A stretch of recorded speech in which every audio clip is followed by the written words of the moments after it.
Good morning my dear students. आज हमारा science का जो 7 चैप्टर है गेटिंग टू नो प्लांट यानी पौधों के बारे में जो हमने जानकारी क्लास में ली थी, आज उस क्लास के अकॉर्डिंग हम जो है यहाँ पे कुछ कंसेप्ट जो हमारी गाइड के हैं, दीपक जो हमारे पास साइंस की जो गाइड है उसके थ्रू हम करेंगे और क्वेश्चन आंसर को यहाँ पे डील करेंगे। तो इस चैप्टर को हमने अच्छी तरह से क्लास में जो है कंसेप्ट के साथ जो है अच्छी तरह से समझा हुआ है। आप उन्हीं कंसेप्ट को लगा के इन्हीं सभी जो है क्वेश्चन को आप अच्छी तरह से रिवाइज करेंगे, लर्न करेंगे और अपनी नोटबुक जिसकी कंप्लीट नहीं उसमें वो रिटन मैटर में भी लिखेंगे। तो चलिए स्टार्ट कर रहे हैं chapter 7 getting to know plants. तो सबसे पहले हम अपनी जो गाइड है उसके ग्लांस को रीड करेंगे, जो हमने क्लास में किया उसका हमारा रिकैप हो जाएगा। उसके बाद हम क्वेश्चन आंसर को सोल्व करेंगे। तो सबसे पहला हमारा ग्लांस में टॉपिक क्या कह रहा है, many kind of plant are found around us, यानी हमारे जो चारों ओर हैं डिफरेंट टाइप के, यानी बहुत सारे क्या होते हैं अलग अलग पौधे मिलते हैं। तो इनका जो क्लासिफिकेशन हमने क्लास में किया था तो हमने बोला था कि पौधे अलग अलग हैं, वो किसके बेस पे थे। क्या हमने उनकी हाइट को चेक किया था, हर्ब चेक की थी, सर्व चेक की थी या ट्री। तो हमने क्लास में बोला था कि हमारे जो गार्डन में जो छोटे छोटे जो पौधे हैं, ग्रीनरी है, उसको हमने हर्ब बोला था। जो उससे थोड़े बड़े हो जाते हैं, बुशेस टाइप, झाड़ियाँ टाइप आ जाती हैं, तो उसको हमने सर्ब बोला था। और जिनकी हाइट बड़ी हो जाती है, ज़्यादा ब्रांचेज होती है, स्ट्रेटा ज़्यादा होता है, फैले ज़्यादा होते हैं, उनको हमने क्या बोला था, ट्री यानी वृक्ष। तो हमने बोला पौधे होता है, उसके बाद झाड़ियाँ होता है, उसके बाद हमने क्या बोला, ट्रीज़ यानी पेड़ होते हैं। तो ये जो जितने भी प्लांट है हमारे चारों ओर जब उगते हैं तो ये हमारे जो है हम क्रॉप फील्ड में भी इनको उगा लेते हैं। और कई बार कुछ प्लांट ऐसे होते हैं जो हम उगाते हैं उनके साथ कुछ अपने आप भी उग जाते हैं। और ऐसे प्लांट जो अपने आप जहाँ वहाँ पे ग्रोथ कर जाए, ग्रो देमसेल्फ क्रॉप के साथ, तो हमारी जो फसल है उसके साथ जो कोई अदर से प्लांट उग जाता है अपने आप, तो उसको हम क्या बोलते हैं, वीड्स यानी अवांछनीय पौधे जो हमारे अंडर कंट्रोल नहीं है, हमने उनको नहीं उगाया, उनको क्या बोलेंगे, वीड्स। जैसे गेहूं के खेत में जो है हमारा बथुआ जो उग जाता है तो वो क्या है, वीड्स।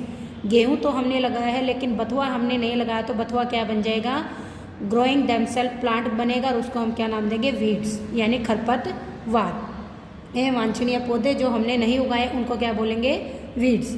अभी ये वीड्स जो होते हैं हमारी क्रॉप के लिए क्या होते हैं, हार्मफुल होते हैं, क्योंकि हमारी जो क्रॉप के साथ ये पौधे उग आएंगे तो उस टाइम पे जो क्रॉप को यानी फसल को जो न्यूट्रिशन मिलना है वो न्यूट्रिशन उसको नहीं मिलेगा। और उस टाइम पे ये सारे जो वीड्स हैं, खरपतवार है, जो हमने नहीं उगाए, तो वो सारा न्यूट्रिशन वहाँ पे लेके हमारी फसल को क्या करेंगे, नुकसान पहुँचाएंगे। तो ये जितने भी प्लांट होते हैं, कई बार हमने देखा कि कुछ प्लांट ऐसे होते हैं जिनका स्टेम यानी तना बिल्कुल क्या होता है, वीक होता है, तो उनको हम क्या नाम देते हैं, क्रीपर। जो ज़मीन पे ही चलते रहते हैं, ऊपर हाइट नहीं लेते, तो उनको क्या बोलेंगे, क्रीपर यानी रेंगने वाले, ज़मीन के साथ साथ चलेंगे, यानी मिट्टी के अंदर ही मिलेंगे, ऊपर उनका जो है सबस्ट्रेटम जो है नहीं आ गए। 6 पॉइंट कह रहा है कि वो प्लांट जो take spot on neighbouring like structure and climb up to their climber. तो कुछ ऐसे होते हैं उनका भी स्टेम जो है वीक होता है, बट वो क्या करते हैं, अपवर्ड मूवमेंट तो करते हैं, बट अपवर्ड मूवमेंट के लिए उनको क्या करना पड़ता है, सपोर्ट लेना पड़ता है किसी भी नेबरिंग स्ट्रक्चर का। जैसे आपने क्लास में बोला था कि घिया की बेल को वहाँ पे जब हम वहाँ पे ऊपर की साइड पे जब उसको मूव करते हैं तो उसके लिए उसके पास जो स्ट्रक्चर है, जो टेंड्रिल है, हुक लाइक स्ट्रक्चर है, या ऐसे हमने टेंड्रिल बोला था, ये सारे क्या थे, क्लाइंबर। तो उन प्लांट को हम क्या बोलेंगे, जिनका वीक स्टेम होगा और वो अपवर्ड मूवमेंट करेंगे तो क्या रहेंगे, क्लाइंबर। अब कुछ स्टेम ऐसे थे जिनके ऊपर लीफ था, फ्लावर होता है, फ्रूट होता है, तो स्टेम ही हमारा प्लांट का क्या होता है, उसी के ऊपर लीफ लगा होता है, उसी का मॉडिफाइड पार्ट फ्लावर बन जाता है और उसी से बाद में फ्रूट बनता है। और हमारे जो प्लांट का जो लेमिना यानी जो लीफ होता है, लीफ का हमने बोला था कि यदि लीफ की स्ट्रक्चर हमने बनाई थी तो उस लीफ में हमने बोला था कि उसके अंदर जो वीन है वो क्या है, उसका लेमिना प्रोड्यूस करेंगे, तो ये क्या माना जाएगा, वीन। तो ये कहाँ है वीन, प्लांट के लीफ का जो सारा का सारा एरिया रहेगा उसी को क्या नाम देंगे, लेमिना यानी लीफ का बेस। अब उस बेस में ही हमने वीन का अरेंजमेंट देखा था। यदि वीन हमारी ऐसे आ जाती तो ये क्या थी, रेटिकुलेट, और यदि ऐसे आती तो ये क्या बन जाती थी, पैरेलल। इसमें हमने एग्जाम्पल भी किया था, ये पीपल के अंदर था रेटिकुलेट और ये पैरेलल था बनाना के अंदर, या आप ले सकते हो वीट के अंदर। तो लीव जितनी भी होती है कई बार तो वो वाटर को एब्जॉर्ब करती है, कई बार जो है वाटर को वहाँ पे लूज भी कर देती है, यानी गिवन आउट, यानी प्लांट की लीव से वाटर का वेपर की फॉर्म में, भाप की फॉर्म में उड़ना ही क्या होता है, ट्रांसपिरेशन यानी वाष्पोत्सर्जन। तो ग्रीन प्लांट जितने भी होते हैं वो फोटोसिंथेसिस प्रोसेस से अपना क्या बनाते हैं, फूड। हमने बोला था वाटर की प्रेजेंस में कैसे सनलाइट आएगी और कैसे वो अपना फूड प्रिपेयर करेंगे। फिर हमने बोला कि जो प्लांट की जो रूट होती है उसी के थ्रू वो वाटर और मिनरल को क्या करता है, एब्जॉर्ब करता है। और प्लांट के पास यदि रूट की हम बात करें तो रूट सॉइल के नीचे वाला और ये सॉइल का जो है अट्रैक्टिव पार्ट रहेगा, नॉन ग्रीन पार्ट रहेगा, और ये क्या करता है, वाटर और मिनरल को एब्जॉर्ब करके प्लांट की ग्रोथ में हेल्प करेगा। अभी ये जो प्लांट थे उनकी जो रूट थी वो 2 टाइप की हमने की। एक तो हमने बोला था टैप रूट और दूसरी हमने बोला था फाइब्रस रूट। टैप रूट तो वो थी जो प्लांट के मेन रेडिकल पार्ट से मेन निकल के गई, और दूसरी हमने बोला था मेन के अलावा यदि कहीं और से रूट निकल के आ जाते, जैसे हमने शुगर केन की बात की, तो वहाँ पे इन रूट को हम क्या नाम देते हैं, एडवेंटिशियस रूट। तो पीपल में भी एडवेंटिशियस रूट है, शुगर केन में भी आपकी एडवेंटिशियस रूट है, यानी other than part of radical जो निकल जाएंगी वो क्या होंगी, फाइब्रस रूट। तो वीट में भी आप ले सकते हो, वीट के ऊपर भी ऐसे जो फाइबर रूट होती है ये भी क्या है, एडवेंटिशियस रूट। तो ये हमारा कुछ ऐसे पार्ट है प्लांट के जिसके ऊपर फ्लावर जो है जब जर्मिनेट होता है तो फ्लावर के पास जो कौन कौन से पार्ट हमने पढ़े थे क्लास में, हमने ग्रीन कलर का जो पार्ट था सेपल माना था, कलरफुल था पेटल माना था, स्टेमन मेल पार्ट था और पिस्टल फीमेल पार्ट था। तो हमने बोला था पिस्टल का ही नाम क्या था, थर्ड जो उसका पार्ट था ओवरी था, उसी में से क्या बनता है बाद में फ्रूट, यानी ओवरी ही जैसे मैच्योर हो जाएगी उसी से क्या बना था हमारा फ्रूट। तो ये सारी स्ट्रक्चर हमने की थी, ये थी हमारी ओवरी और इसी से क्या बन जाता है फ्रूट, और इसी के अंदर क्या होते हैं छोटे छोटे गोल गोल जो स्ट्रक्चर होते हैं उन्हीं को क्या बोला था, ओवरी। तो ये हमारा जो चैप्टर हम क्लास में कर चुके थे, इन्हीं से रिलेटेड हम क्या करें, अब जो है क्वेश्चन को सोल्व करेंगे। रिविजन था आपके चैप्टर का, ताकि आप जो आपके कंसेप्ट है यदि आप थोड़ा सा स्किप कर गए तो उनका रिव्यू आप करके दोबारा से क्वेश्चन आंसर सोल्व कर सकते हैं। तो चलिए अब करते हैं क्वेश्चन आंसर सोल्व। पहला क्वेश्चन है यहाँ पे एक्सरसाइज का, हमने क्लास में भी किया है, ये आपका रिवीजन है ताकि आप इनको अच्छी तरह से लर्न कर लो क्वेश्चन को एग्जाम के लिए। तो पहले क्वेश्चन में ये स्टेटमेंट दी गई है, उनको आपने रीराइट लिखना है अपनी नोटबुक के अंदर। तो आपने लिखना है stem absorb water and mineral from soil. तो आपने रीअरेंजमेंट का मतलब है इनको ठीक करके आपने लिखना है, क्या ये स्टेटमेंट ठीक है, ठीक है तो एज इट इज लिखिए, गलत है तो इसको ठीक करके लिखिए। तो पहली स्टेटमेंट कह रही है स्टेम जो एब्जॉर्ब करता है वाटर एंड मिनरल, ऐसा नहीं होता। तो वाटर और मिनरल को एब्जॉर्ब कौन करता है, रूट। तो यहाँ पे क्या है, हमने स्टेम की बजाय क्या लिखना पड़ेगा, यहाँ पे चेंज करके रूट। तो स्टेम की बजाय रूट को आपने यहाँ पे लिखना है एब्जॉर्ब मिनरल एंड वाटर। तो आपने स्टेटमेंट को ठीक करके लिखना है। Leaves hold the plant upright, क्या लीव्स ही प्लांट को सीधा रखती हैं, ये गलत है। तो इसमें लीव्स की बजाय आपका क्या आएगा, stem. Root conduct water to the leaves, ये राइट है। तो रूट ही हमारी क्या करती है, एब्जॉर्ब करती है, बट कंडक्ट की बात है तो कंडक्ट को यहाँ पे कौन करेगा, स्टेम। तो यहाँ पे दोनों को अपोजिट कर दिया, यहाँ पे रूट आना और यहाँ पे स्टेम। स्टेम जो है कंडक्ट करेगा वाटर को बट एब्जॉर्ब करेगी रूट। तो number of petal and sepal in flower is always equal, ये रॉन्ग है कि नंबर ऑफ पेटल और सेपल जो है ग्रीन और जो कलरफुल है वो दोनों क्या होती है, अलग अलग होती, कभी भी इक्वल नहीं होती। हो भी सकती है, मे भी नहीं। तो ऑलवेज की बात है, हमेशा एक जैसी नहीं रहती, कभी ज़्यादा कभी कम भी हो सकती है। फिर कह रहा है if sepal of flower are joint, क्या फ्लावर की जो सेपल है बाहर की जो ग्रीन कलर की जो पत्तियां टाइप है वो जुड़ी हुई है, तो क्या पेटल भी ज्वाइन होंगी, ये भी क्या है, रॉन्ग है। जरूरी नहीं कि यहाँ पे ऐसा हो सकता है, तो पेटल जुड़ी हो सकती, सेपल नहीं हो सकती, सेपल जुड़ के पेटल नहीं हो सकती, कोई भी एक चीज़ जुड़ सकती है और कोई भी नहीं। तो ऐसे अगले में बोला है यदि किसी फ्लावर की पेटल जुड़ी हुई है तो क्या उसका जो है पिस्टल वहाँ से फ्री हो सकता है।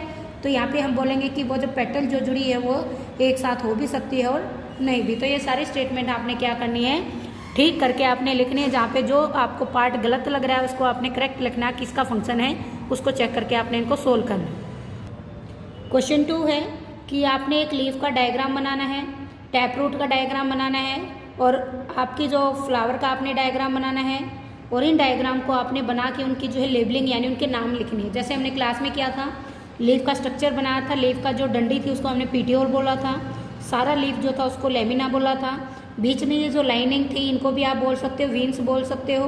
तो ये सारी हमने क्या की थी, डायग्राम के थ्रू हमने इनको सोल्व भी किया था। तो आप ये डायग्राम बना के इनको लेबल करना आपने है। तो डायग्राम आपको क्लास में अच्छी तरह समझाया हुआ है। टैप रूट आपने बनाना, एक प्लांट बनाना और उसकी रूट आपने ज़मीन के अंदर दिखानी और उसमें से क्या निकाल देनी है, मेन रूट आपकी क्या होगी, टैप रूट। इसी के साथ हमारा फ्लावर का डायग्राम भी हमने क्लास में किया था। तो आपने क्या करना है, पहले ये पेडिशल बनानी फ्लावर की, फिर आपने यहाँ पे जो है सेपल बनानी है, फिर आपने पेटल बनानी है और उसके अंदर आपने मेल पार्ट एंड्रोशियम बनाना है, उसके बाद आपने फीमेल पार्ट जो है गाइनोशियम को यहाँ पे रिलेट करके पिस्टल और स्टिग्मा स्टाइल के साथ बना देना है। तो ये मेल पार्ट है स्टेमन, ये है पिस्टल और ये है हमारा पेटल और ये है हमारा सेपल। तो इनको भी आप लिखना चाहो तो आप लिख सकते हो, these are petal, these are sepal.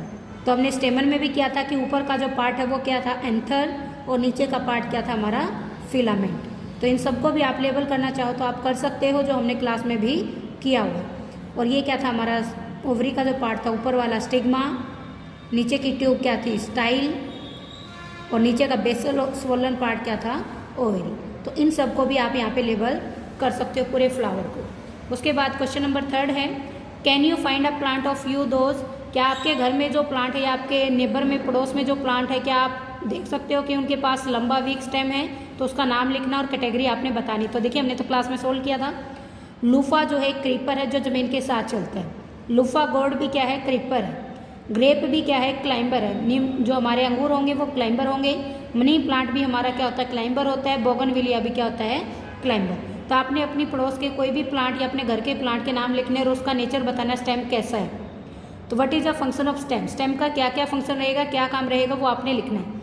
तो आपको पता है कि स्टेम जो है वाटर कोर मिनरल को क्या करता है, सप्लाई करता है, यानी कंडक्ट करता है, जो रूट ने क्या किया हुआ है, एब्जॉर्ब। तो रूट और लीव्स के थ्रू जब ये वाटर जो है आपका चलता है वाया दी स्टेम, यानी स्टेम जो है वाटर को कंडक्ट करता है रूट से एब्जॉर्ब किए हुए को लीफ तक। दूसरा कह रहा है कि स्टेम जो है लीफ को सपोर्ट करता है। स्टेम जो है कई बार फूड को स्टोर करता है। फोटोसिंथेसिस स्टेम की लीफ में ही होती है। पोटैटो है, बिटर रूट है। तो हमारे कई बार स्टेम ही मॉडिफाई होकर ज़मीन के नीचे क्या बन जाता है, हमारा फूड का काम करता है। जैसे पोटैटो है, बीट रूट है। कुछ स्टेम ऐसी होती है जो रिप्रोडक्शन में भी रोल प्ले करते हैं। जैसे शुगर केन जो है, गन्ना है, हम उसको काट के ही, या रोज का जो है स्टेम उसको काट के ही हम नया प्लांट बनाते हैं, या पोटैटो की आइज को लेके ही हम नया प्लांट बनाते हैं। तो ये क्या है, रिप्रोडक्शन में भी हेल्प करता है, नया प्लांट बनाने में भी हेल्प करता है। तो नेक्स्ट हमारा कि स्टेम जो है सप्लाई करता है starch prepared by leaf to the other. अब वही है कि जो स्टार्च है, हमने फोटोसिंथेसिस प्रोसेस को इतनी अच्छी तरह से क्लास में समझा था कि जो स्टेम है वो उसके ऊपर जो लीफ है, जैसे ही सनलाइट आएगी तो वो क्या करेगा, फोटोसिंथेसिस प्रोसेस स्टार्ट करेगा। और जैसे ही फोटोसिंथेसिस प्रोसेस स्टार्ट होगी तो वहाँ पे जो फोटोसिंथेसिस में ग्लूकोज बनेगी। जैसे ही वो ग्लूकोज बनती रहेगी, बन के क्या हो जाएगी, स्टार्च की फॉर्म में चेंज हो जाएगी। और जब वो स्टार्च बन जाएगा तो वो प्लांट के अदर पार्ट में जो है एक एक पार्ट में क्या हो जाएगा, ट्रांसपोर्ट। तो ये कहाँ बनेगा, स्टेम के ऊपर, यानी स्टेम के ऊपर ही लीफ है तो लीफ स्टेम का ही पार्ट है, इसलिए हम बोलेंगे स्टेम सप्लाई करेगा start to the other part of the plant. Question number 5 है, which of the following leaves have reticulate venation. अभी भी देखिए हमने सोली किया था लास्ट क्वेश्चन में। तो आपने एग्जाम्पल लिखने हैं जिसमें आपके रेटिकुलेट वेनेशन हो। तो कैसी होती है रेटिकुलेट वेनेशन, अभी भी मैंने डायग्राम में समझा। तो जब आपकी एक मेन मिडरिब से आप इरेगुलर पार्ट में उस वेन को शो करते हैं तो ये क्या होती है, रेटिकुलेट। तो इस टाइप की वेनेशन आपको किस टाइप के प्लांट की लीफ में मिलती है, उनका आपने एग्जाम्पल लिखना है। तो तुलसी है, कोरिएंडर यानी धनिया है, चाइनीज़ रोज है, पीपल है, कुछ भी आप लिख सकते हो, सभी में ऐसे मिलती है, वीट और बनाना को छोड़ के। अब कह रहा है कि फाइब्रस रूट का आपने एग्जाम्पल लिखना है और उसकी वेनेशन का भी नाम लिखना है कैसी है। तो फाइब्रस रूट जो होती है उनको हम पैरेलल वेनेशन बोलते हैं। अभी भी मैंने बोला किस में है, बनाना में है,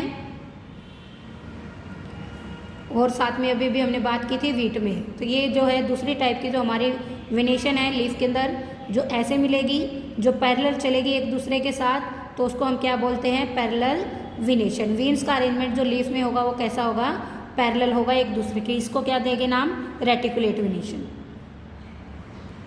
क्वेश्चन 7 है कि यदि कोई प्लांट है उसकी लीफ आपकी रेटिकुलेट वेनेशन रखती है तो वो उसकी रूट कैसी होगी।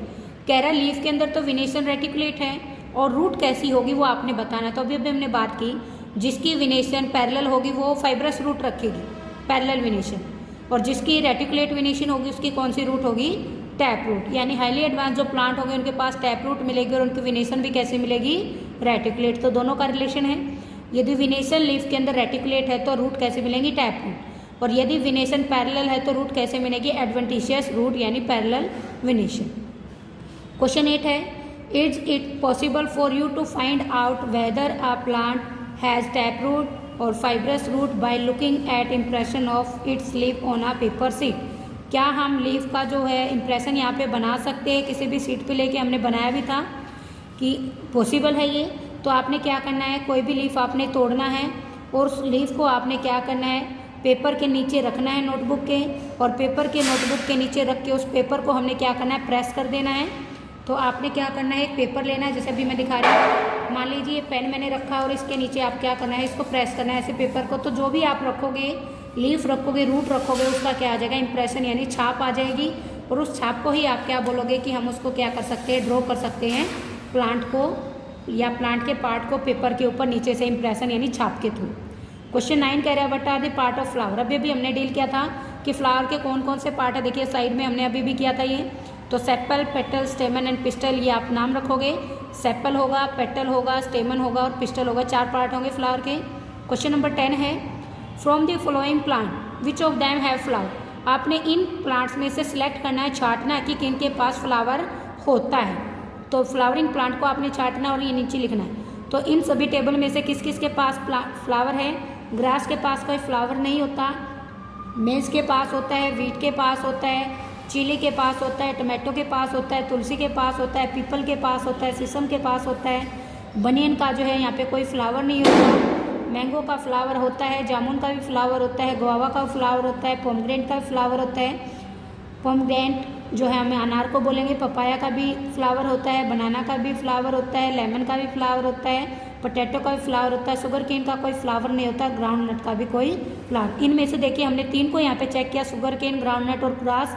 इनमें कोई फ्लावर नहीं, बाकी सभी में क्या होता है, फ्लावर। तो आपने जिस पे टिक किया उसको नीचे छाट के लिख देना और जिस पे क्रॉस किया उसको छोड़ देना। क्वेश्चन 11 क्या करा है कि प्लांट के आपने पार्ट लिखने हैं, उनके नाम लिखने हैं जो फूड प्रोड्यूस करता है और उसकी प्रोसेस को बताना। देखिए क्लास में भी अभी भी समझाया मैंने कि प्लांट का ग्रीन लीव्स ही क्या करता है, फूड प्रिपेयर करता है। और वो ग्रीन लीव्स जब फूड प्रिपेयर करेगा तो वो प्रोसेस कौन सी रहेगी, फोटोसिंथेसिस यानी प्रकाश संश्लेषण। हरी पत्तियों के द्वारा फूड बनता है और वो कैसी होती है प्रोसेस, प्रकाश संश्लेषण यानी फोटोसिंथेसिस। क्वेश्चन 12 कह रहे हैं कि फ्लावर का कौन सा पार्ट है जिसके अंदर हमें ओवरी मिलती है। अभी अभी हमने डायग्राम में किया था।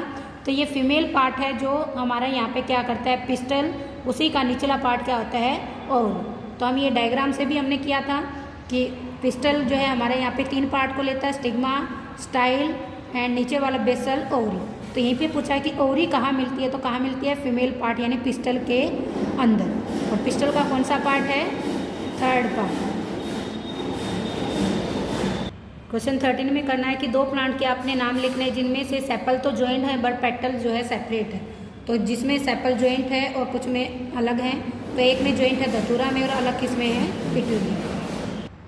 बाकी के ये आपने ऑप्शन टाइप क्वेश्चन है सोल्व करने की, किसमें फ्लावर नहीं होता, वो है मनी प्लांट। वीड किसको बोलते हैं, अनडिजायरेबल ग्रोइंग प्लांट पार्ट। तो इन सभी MCQs को आपने सोल्व करना है। अभी भी मैंने समझाया, सभी वहीं से आपके क्या हो जाएंगे, सोल्व हो जाएंगे। इनको अच्छी तरह से अपना जो है रीड कीजिए और अपने एग्जाम के लिए इनकी जो है तैयारी कीजिए।